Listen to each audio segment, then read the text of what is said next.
like this is kind of a dream come true for me. Very excited. Very crazy to see you.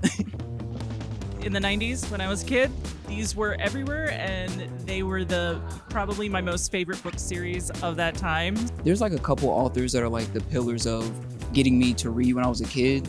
He is definitely one of them. It means a lot to me because I didn't know Arnold Stine, the man himself, was going to be here. I think anytime we can get people excited about books, that is always a plus for our communities. Now, tonight is an extra special occasion as we are welcoming back a friend of our library, Mychal Threets, in conversation with Mr. Stine. Please join me in welcoming R.L. Stine to the stage.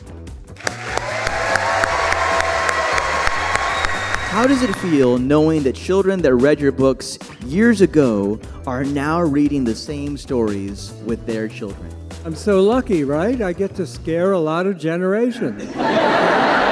I think as much as we can do to connect the community with authors so they can learn about their creative process, especially for our young community, so they can connect with the authors that they've grown up really admiring. Just the reading and the collecting and the learning, he has been a big part of Giovanni's life.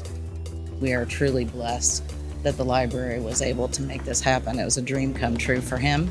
It's an amazing thing because, you know, the library is a very important place. And so authors of all magnitude coming back and kind of just being within the community is always just a beautiful thing. Yeah, this was an amazing experience. Just be able to go, I have my 9-year-old inner self going, yes.